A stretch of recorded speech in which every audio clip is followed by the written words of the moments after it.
Vamos lá, resolver essa questão da PUC de São Paulo, P217. A um aluno foi dada a tarefa de medir a altura do prédio. Foi dada a tarefa de medir a altura do prédio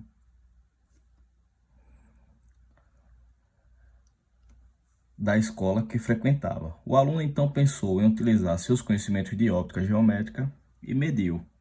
Em determinada hora da manhã, o comprimento da sombra do prédio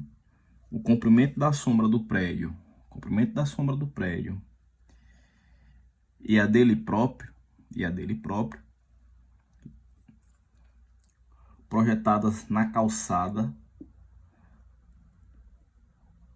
valem e tem os valores que eu vou citar a seguir. Facilmente chegou à conclusão de que a altura do prédio da escola era de cerca de 22,1 metros. Quando o aluno mediu, verificou que a altura do prédio valia 22,1 metros. E as medidas por eles obtidas para as sombras foram L, 10,4 metros. A sombra que o prédio está fazendo na calçada é um valor de 10,4 metros. 10,4 metros. E a altura que o homem está fazendo aqui, e a sombra que está sendo projetada do aluno que está fazendo as medições vale 0,8 metros. 0,8 metros. Então, o sol que está... A iluminação do sol está fazendo uma sombra aqui com a escola e fazendo uma sombra aqui com o aluno que está fazendo as medições. Foi visualizado que estava fazendo aqui 10,4 metros de sombra do prédio, da escola, e 0,8 metros de sombra do aluno que está fazendo a medição. Ele percebeu que a altura da escola tinha 22,1 metros. E a pergunta aqui para a questão, ela pergunta qual a altura do aluno que estava fazendo essa medição. Vamos resolver agora. Se vocês observarem, forma aqui, dois triângulos retângulos, tá? Se você observar aqui, eu vou usar essa mesma figura para você visualizar o triângulo retângulo, um triângulo retângulo aqui, um triângulo retângulo aqui. São dois triângulos retângulos. A gente sabe na matemática que quando a gente tem dois triângulos retângulos, a gente pode fazer aqui para calcular algum dos catetos. A gente pode usar aqui a relação dos triângulos retângulos, né? Que no caso aqui é a semelhança de triângulo. E a matemática, através das suas análises, chegou à conclusão que quando a gente quer saber qual o valor desse cateto, é só utilizar a seguinte relação. A altura do triângulo maior dividido pela altura do triângulo menor é igual a um dos catetos aqui, o cateto maior, que eu vou chamar ele de L, dividido pelo cateto menor. Altura maior, altura menor, sombra maior, dividido pela sombra menor, tá? E aqui a gente vai resolver. Resolvendo aqui, qual é a altura maior? A altura maior aqui é 22,1. 22,1. Qual o valor de H, que é a altura do cara aqui, do aluno que está fazendo aqui as medidas? É H. Qual a sombra maior? 10,4. Qual o valor da sombra do aluno? 0,8. Se eu quiser calcular aqui, fazendo aqui uma relação matemática, eu vou deixar da seguinte forma. Eu vou multiplicar aqui meio pelos extremos. E aqui a minha equação vai ficar da seguinte forma. 10,4 vezes H igual a 22,1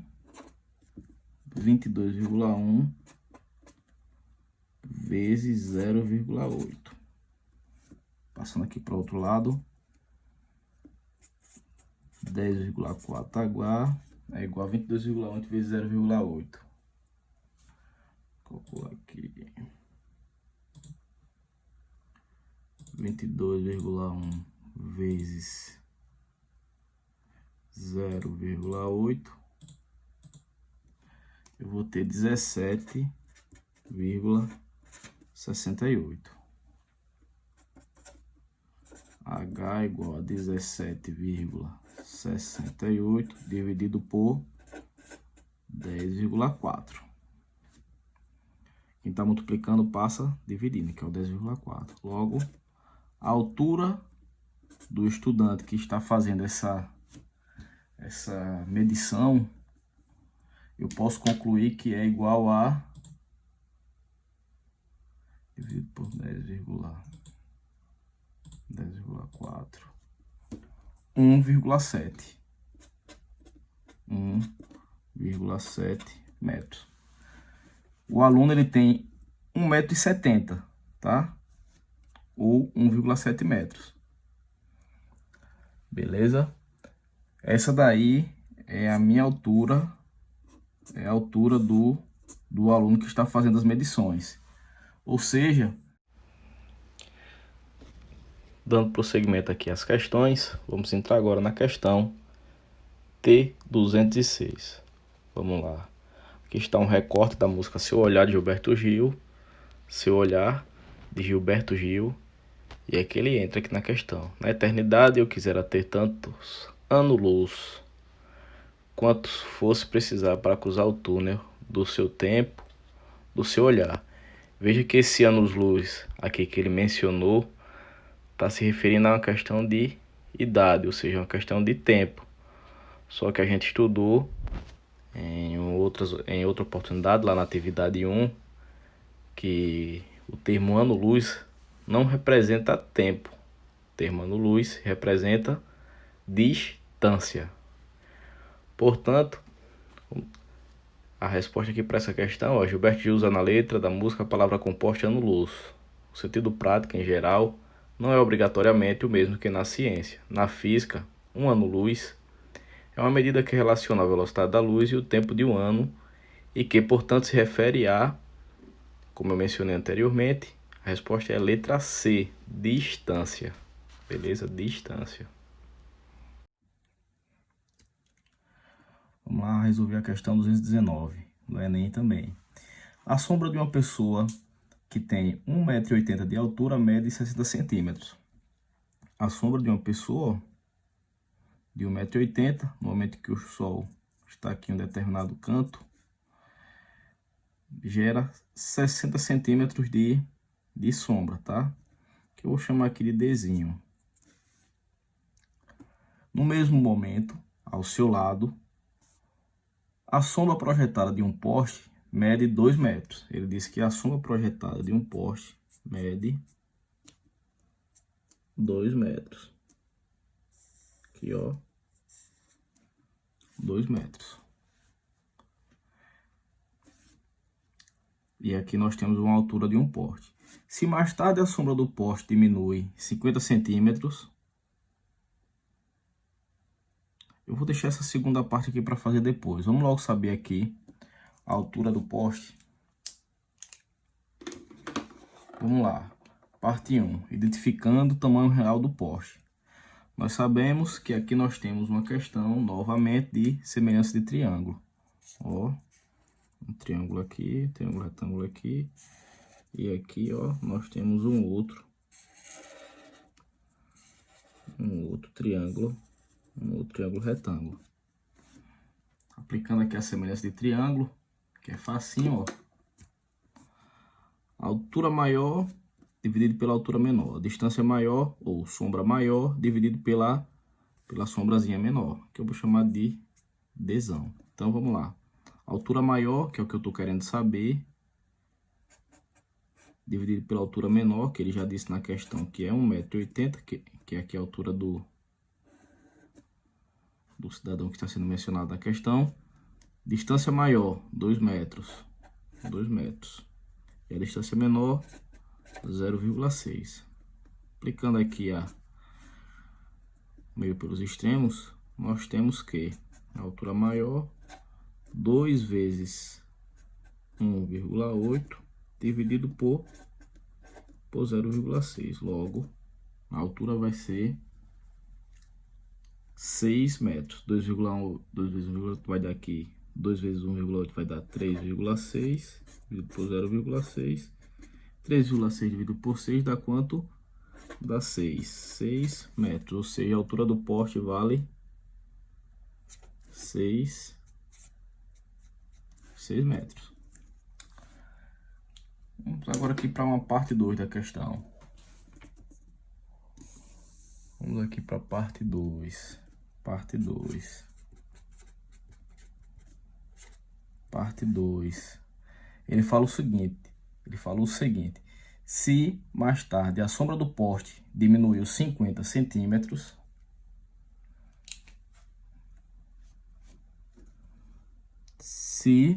vamos colocar aqui. Se mais tarde a sombra do poste diminuiu 50 centímetros, ou seja, vindo para aqui, ó. O triângulo agora não é mais esse daqui, até essa extremidade aqui. O triângulo retângulo agora tá aqui, ó. Isso aqui agora vale quanto? 1,5 metros, né? Se mais tarde a sombra do poste diminui 50 centímetros, a sombra da pessoa passou a medir, ele quer saber a nova sombra da pessoa. Nós temos agora 2 triângulos retângulos. Vou colocar aqui o triângulo formado aqui pelo...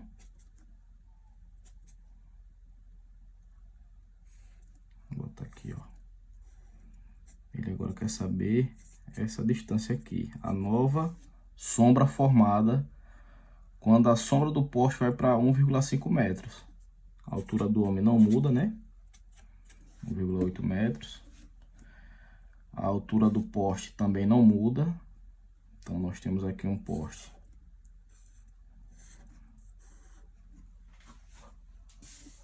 Nós temos aqui a altura do poste,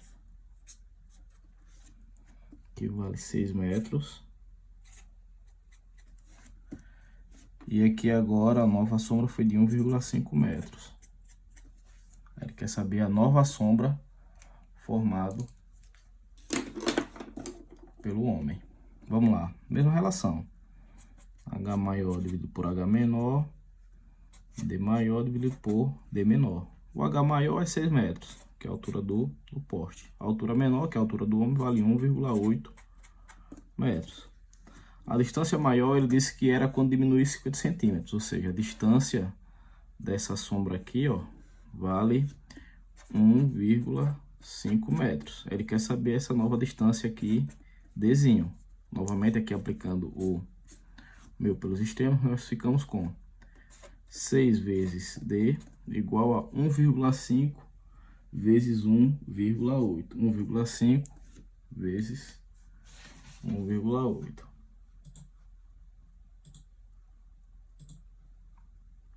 1,5 vezes 1,8 dá 2,7. 1,5 vezes 1,8 dá 2,7 dividido por 6.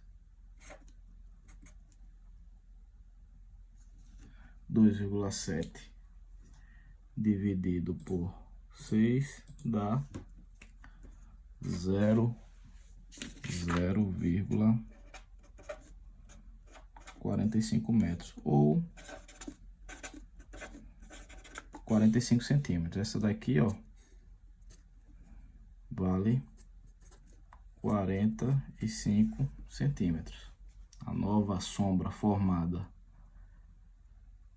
pela sombra do homem vale quanto? 45 centímetros. Vamos lá, para a gente responder essa questão T222, é importante a gente verificar e entender melhor essa figura aqui, ó. Vamos imaginar que o observador está em um ponto I aqui, ó. Um outro observador está no ponto 2. Um outro observador está aqui no ponto 3. Um outro observador está aqui no ponto 4. E um outro observador está no ponto 5. Entre 3 e o 4, entre o número 3 e 4 aqui, existe um canto aqui que eu vou simbolizar com uma cor verde, tá? Vou simbolizar aqui com uma cor verde, que é justamente como se fosse o local onde não estivesse vendo o sol de nenhum jeito, tá? Como se fosse aqui, ó, esse ponto onde a gente não consegue observar o sol. O observador, se estivesse aqui nesse ponto aqui, entre o ponto 3 e o ponto 4, entre 3 e 4, não estivesse visualizando o sol, beleza? Então vamos lá. Quem é que, se o observador estiver no ponto 1, quem ele consegue observar? Qual parte do sol ele consegue observar? Se vocês verificarem, ele consegue observar todo o sol. Ele consegue observar aqui todo o sol. Ó, ele tá aqui. Praticamente ele consegue observar todo o sol. O cara tá aqui. O observador que está no ponto 1, ele consegue praticamente observar todo o sol.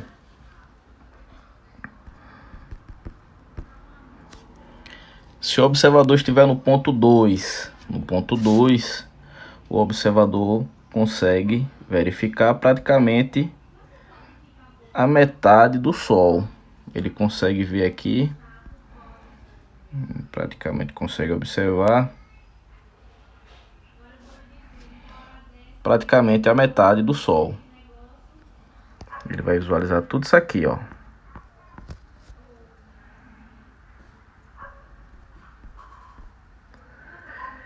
Quem está no ponto 3, o observador que está no ponto 3, ele vai verificar somente uma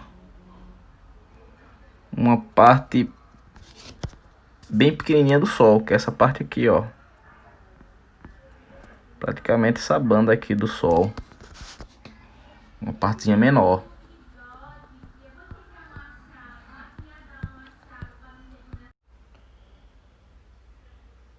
Quem está no ponto 4, que é próximo ao centro da Terra, está bem pertinho do ponto 3, vê praticamente aqui, ó,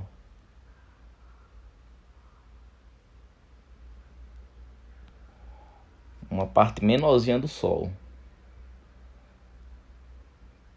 Visualiza só a extremidadezinha final do sol. Quem está no ponto 5 vai verificar praticamente algo semelhante ao que o 2 viu. Veja que o ponto 1 está numa extremidade e o ponto 5 não está como se fosse na mesma extremidade que o ponto 1. O ponto semelhante ao ponto 1, a esse ponto 1 aqui, ó, seria como se fosse aqui, ó. Vou dar o zoom aqui. Seria como se fosse esse ponto. O correspondente de 2 é como se fosse o ponto 5. Por isso que o ponto 5 praticamente ele verifica praticamente aqui o meio do sol, ó.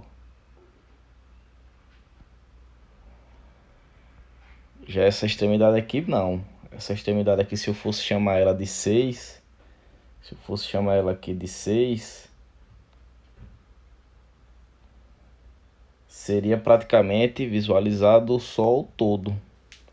Que seria aqui um ponto referencial, como se fosse o correspondente aqui no ponto 1.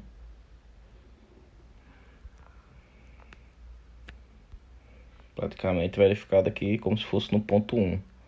Tá ok?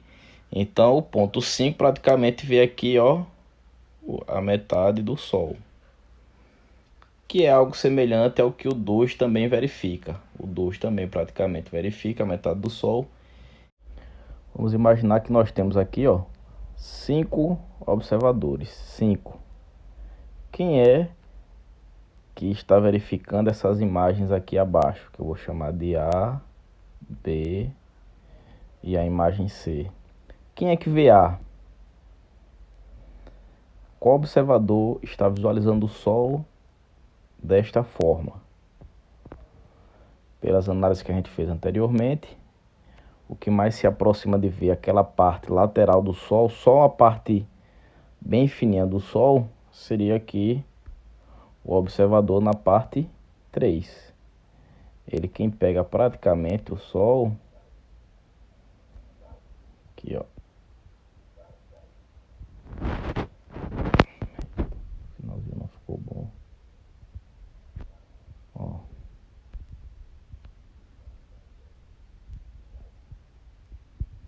Quem pega essa parte lateral do Sol é o observador 3.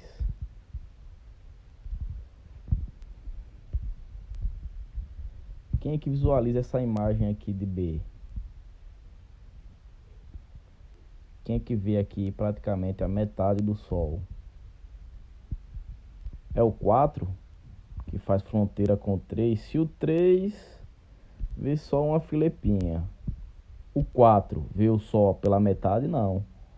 4 aqui praticamente vê o Sol também, só um pedacinho de nada do Sol. Já o 5, ó, o 5 ele praticamente vê a metade do Sol, ó. Ó o 5 aqui. Essa é a imagem do 5.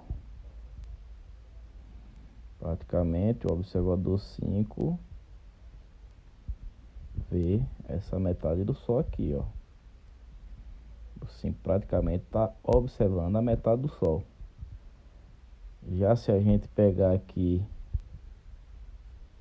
o que é que quem é que vê essa imagem C, seria um ponto correspondente de 5. Quem é que mais se aproxima como se fosse o ponto 5 aqui? Se a gente verificar, quem é correspondente de 3? 4. Quem é correspondente de 3 é o 4, né? Quem é correspondente de 1 aqui nessa região mais extrema da visualização da Terra? Seria aqui 1.6. Seria aqui 1.6.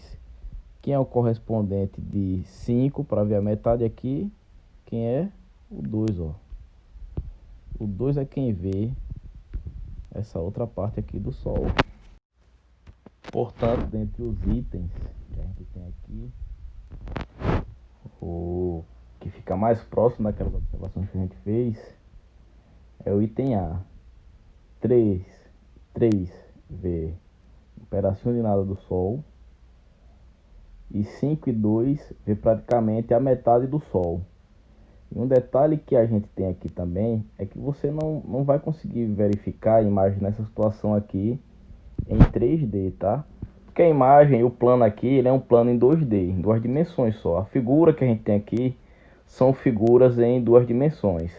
Mas para a gente verificar aqui a imagem A, a imagem em B, a imagem C, a gente tem que aprimorar a nossa visualização em 3D, beleza?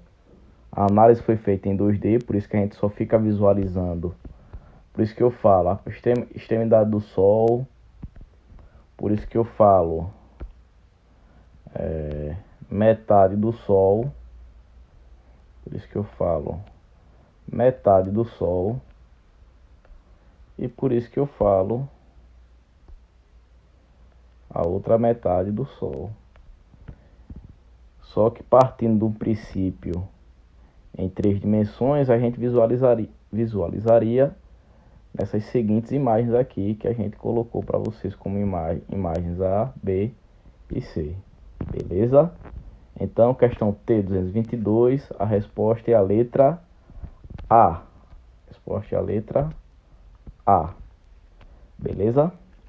Então, L32. A questão fala o seguinte. É uma questão do Enem e ela fala o seguinte. No Brasil, verifica-se que a Lua, quando está na fase cheia, nasce por volta das 18 horas e se põe por volta das 6 horas. Na fase nova, ocorre o inverso. A Lua nasce às 6 horas e se põe às 18 horas, aproximadamente. Nas fases crescentes e minguante, ela nasce e se põe em horários intermediários.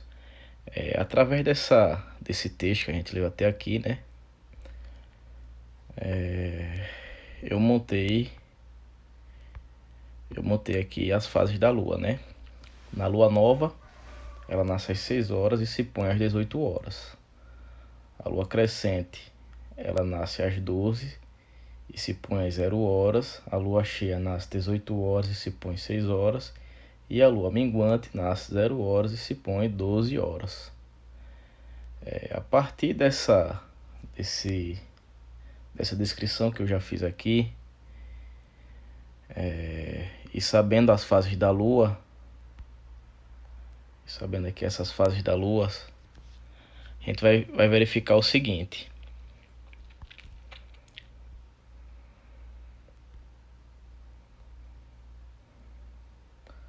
Nós temos aqui, ó, os raios solares, certo? E vamos imaginar que a gente tem aqui um observador no centro da Terra. No centro da Terra nós temos um observador. Quando a gente olha para a Lua, quando ela é nova, nós observamos o seguinte. Quando ela é nova, significa dizer que o Sol está iluminando essa região aqui da Lua. Essa região aqui da Lua.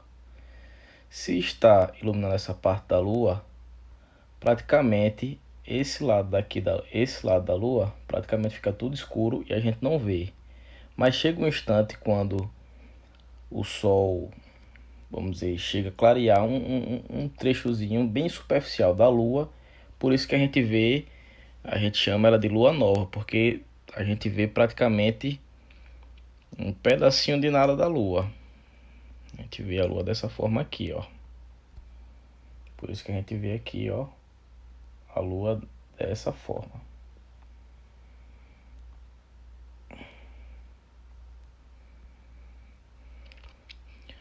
Voltando para a questão. Quando ela é quarto crescente, significa que dizer, se o observador está aqui, ó, no centro da Terra, ele está observando que o lado esquerdo da Lua, está sendo iluminado. O lado esquerdo da Lua está sendo iluminado. Quando o lado esquerdo da Lua está sendo iluminado, significa dizer que ela é quarto crescente. Quando a Lua está quando a gente vê a Lua totalmente redonda, significa dizer que a gente está vendo aqui esse lado esquerdo aqui da Lua, e a gente nada mais, nada menos do que a gente está vendo aqui o reflexo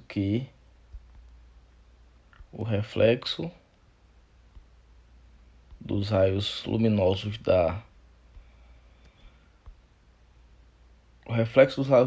dos raios solares. São os reflexos dos raios solares, ó. Quando esse raio solar bate na Lua, nessa face aqui, ó, da Lua, a gente consegue observar, porque nós estamos aqui, ó, vamos imaginar que nós estamos aqui no centro da Terra. Por isso, quando a gente olha para a Lua, que vê a Lua totalmente redonda, significa dizer que nós estamos enxergando o reflexo do Sol na Lua. Agora, se nós estivermos aqui, ó, observando a Lua nessa direção, vou botar aqui. Se a gente estiver no centro da Terra, estiver observando a luz nessa direção aqui, ó, a gente vai ver iluminado o lado esquerdo ou o lado direito da Lua. Nós vamos observar que o lado direito da Lua estará iluminado. O lado direito da Lua estará iluminado. Como a questão em si, ela fala que está iluminado aqui, ó, do lado esquerdo. O lado esquerdo é o que está iluminado. Então, significa dizer que nós estamos observando a Lua em seu quarto crescente. Lua em quarto crescente, porque nós estamos enxergando o lado esquerdo que está iluminado. Então, se é quarto crescente, a gente sabe que quando é quarto crescente, deixa eu apagar aqui. Quando é quarto crescente, anteriormente eu mostrei que quando é quarto crescente, o horário de nascer dela, de uma lua em quarto crescente, ela nasce às 12 horas e se põe às 0 horas. Nasce às 12 horas e se põe às 0 horas. Se nasce às 12 horas e se põe às 0 horas, qual o horário? Aí agora vamos para a questão. Aí a questão pergunta: sendo assim, a lua na fase ilustrada na figura, ou seja, a lua em quarto crescente. Sendo assim, a lua na fase ilustrada na figura abaixo poderá ser observada no ponto mais alto de sua trajetória no céu por volta de qual o horário que a gente vai ver a lua no seu ponto mais alto? Seria entre o seu nascer e a hora de que ela vai se pôr. Qual é o horário aqui? Se ela nasce de 12 e se põe de 0 horas, qual é o horário onde ela vai estar no ponto mais alto? Vai estar no ponto mais alto às 18 horas. Ó, vamos colocar aqui 18 horas. Deixa eu escrever aqui.